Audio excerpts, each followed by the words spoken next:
আসসালামু আলাইকুম ওরহমতুল্লাহি ওবরাকাতুহু। আজকে আমি আপনাদের সামনে অজুর ফরজ কয়টি।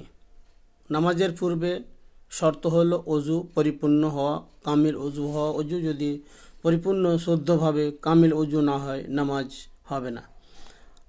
আল অজু মিফতাহুস সালাত, অজু হচ্ছে নামাজের চাবি। আর আল সালাত মিফতাহুল জান্নাত, এবং জান্নাত হচ্ছে নামাজ হচ্ছে জান্নাতের চাবি। অজুর 4টি ফরজ। 1 নম্বর হচ্ছে সম্পূর্ণ মুখমণ্ডল একবার ধোয়া, সম্পূর্ণ মুখমণ্ডল। 2 হাত কনুই সমেত একবার ধোয়া, 2 নম্বর ফরজ। 4 নম্বর মাথার 4 ভাগের 1 ভাগ একবার মাসা করা, অর্থাৎ মাথা মাসা করা। 2 পায়ের গোড়ালি সহ একবার ধোয়া।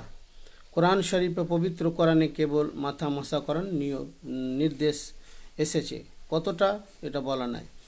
হুজুর সাল্লাল্লাহু আলাইহি সাল্লাম দ্বারা এটা প্রমাণিত।